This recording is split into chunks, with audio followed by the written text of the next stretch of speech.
Se vienen las elecciones en Estados Unidos y vamos a analizar los escenarios económicos en caso de que los demócratas puedan recuperar una o quizá las dos cámaras. Tenemos un completo análisis de lo que será las elecciones de medio término, las elecciones intermedias en los Estados Unidos.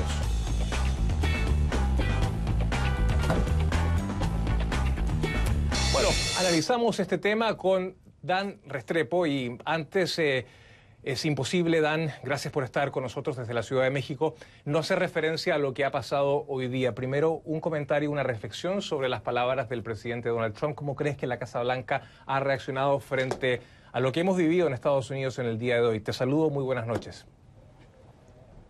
Muy buenas noches. Mira, han reaccionado como deben reaccionar, en el sentido que han dicho lo que se tiene que decir, de declarar que esto es inaceptable en nuestra política y en nuestro país, que la violencia política es terrorismo y se tiene que rechazar. A la vez es un poco cínico escuchar al presidente Trump hablar de la necesidad de mejorar el tono político y de no tener un discurso divisivo, ya que lo vemos día tras día tras día, que el mayor impulsor de esa división política hoy por hoy en los Estados Unidos es el mismo presidente Trump. Entonces, han reaccionado como debería reaccionar cualquier Casa Blanca, pero también hay un nivel de cinicismo, creo, en el mensaje que acabamos de oír de la necesidad de unidad y de elevar el debate y elevar el tono en la política estadounidense, visto lo que hemos visto todos los días, y creo que tristemente veremos mañana o pasado. Dudo que la disciplina que acabamos de ver de 2 o 3 minutos por parte del presidente Trump con un mensaje debido va a durar mucho tiempo en un contexto político tan polarizado como el que actualmente tenemos en el país. Bueno, claro, es cierto, y tú lo decías, de alguna manera, ¿cuánto va a durar este armisticio que plantea el presidente Trump? Que además vino acompañado también con alguna sorna, con algún cinismo, porque el presidente le decía a la multitud, bueno, que bien se están portando hoy día. Quizá, no sé si era el momento, después de un día como el de hoy, de hacer bromas en un discurso donde el presidente intentaba ponerle paños fríos, cierta seriedad. Hay que también señalar lo que ha dicho el presidente mundial de la cadena CNN. Dice que hay una total y una completa falta de entendimiento de la Casa Blanca sobre la seriedad de estos continuos ataques por parte del presidente a la prensa. El presidente y especialmente la secretaria de la Casa Blanca deberían entender que sus palabras cuentan.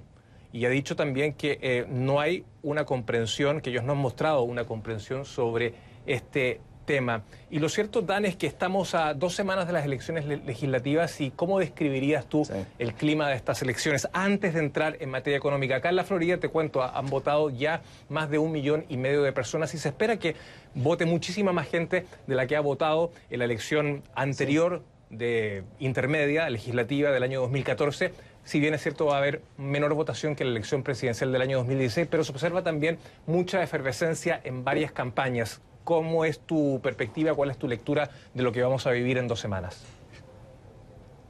Es así, creo que tenemos un electorado con mucha energía, en particular en el lado demócrata, pero francamente también en el lado republicano, a niveles quizás un poco más alto en el lado demócrata por la situación que se encuentran políticamente. Con un mapa electoral muy complicado en el Senado para los demócratas. Es un mapa que le favorece mucho a los republicanos y creo que saldremos con un Senado más o menos como está, es decir, con una mayoría pequeña republicana. La gran incógnita de esta elección va a ser la Cámara de Representantes y qué va a pasar, si va a cambiar de control y ahí el nivel de energía y el nivel de participación del votante va a ser lo clave. Y eso, lo que estamos viendo en los primeros días del voto anticipado en distintos estados, en distintas partes claves, creo que nos indica que vamos a ver mucha participación, como acaba de decir, y eso debería ser buena noticia para el partido que está fuera del poder, y es decir, los demócratas, en el contexto de las elecciones para el control de la Cámara de Representantes, que va a ser la determinación clave el día de las elecciones el 6 de noviembre en 13 días. Claro, y pronósticos hay muchos y es difícil saber lo que va a pasar en estas elecciones porque es cierto, son atípicas, Sí. porque hay una polarización muy fuerte, porque no sabemos cuánta gente va a votar y eso puede influir tremendamente en los resultados, si los jóvenes van a votar o no, si van a ir a votar en masa, pero lo cierto es que hay posibilidades de que, a pesar de que la economía ande bien, los demócratas recuperen una de las cámaras. Tú lo decías bien. Es muy difícil el Senado, es un escenario más completo, más complejo, más trabajoso. El presidente también lo avala, digamos, la gestión económica. Pero por otra parte, la Cámara de Representantes parece que hay ciertos pronósticos que podrían hacer que los demócratas puedan llegar a recuperarla. ¿Cómo podría cambiar la economía, al menos en ese escenario? Hablemos del escenario que los demócratas recuperan una de las dos cámaras. ¿Los demócratas podrían de alguna manera cambiar ciertas políticas económicas que ha implementado el gobierno, Dan?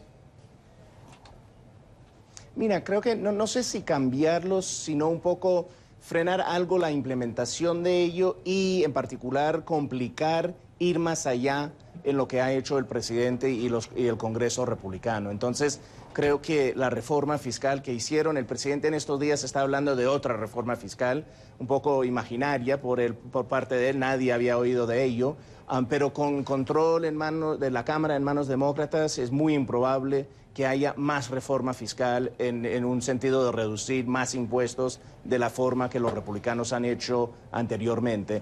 Y también parte de lo que se hace de quitar regulación de la economía y desde el gobierno federal, la Cámara de Representantes ahí puede complicar ese proceso. Hay procedimientos donde una Cámara puede complicar el quitar la regulación de la economía. Entonces, creo que pondrá más freno y serán más despacio los cambios que ha impulsado hasta la fecha el presidente con el apoyo del Congreso republicano en estos primeros 2 años de su mandato.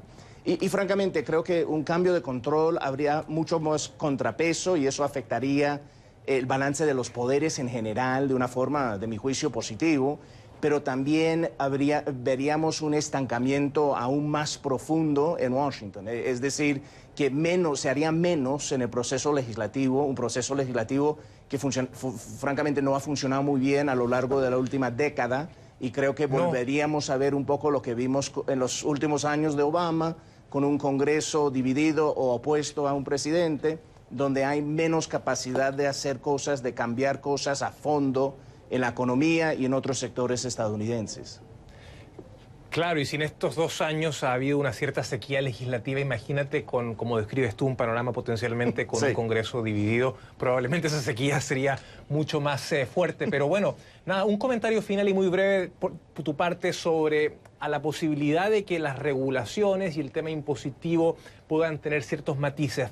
¿Ves que un Congreso dividido podría presentar ese escenario, de alguna manera disminuir las regulaciones y poder cambiar el escenario impositivo, que es básicamente son los 2 temas económicos que el presidente ha impuesto a grandes rasgos?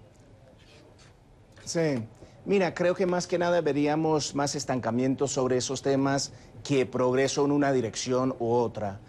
Creo que la confrontación que veríamos en los 2 años que viene no van a ser buena noticia para seguir en el sendero que ha estado el presidente, pero tampoco en dar marcha atrás. Entonces, más o menos nos congelará donde estamos hoy por hoy con el tema de impuestos y el tema de regulación de la economía. Dan Restrepo, colaborador de CNN, muchísimas gracias por estar con nosotros desde la Ciudad de México.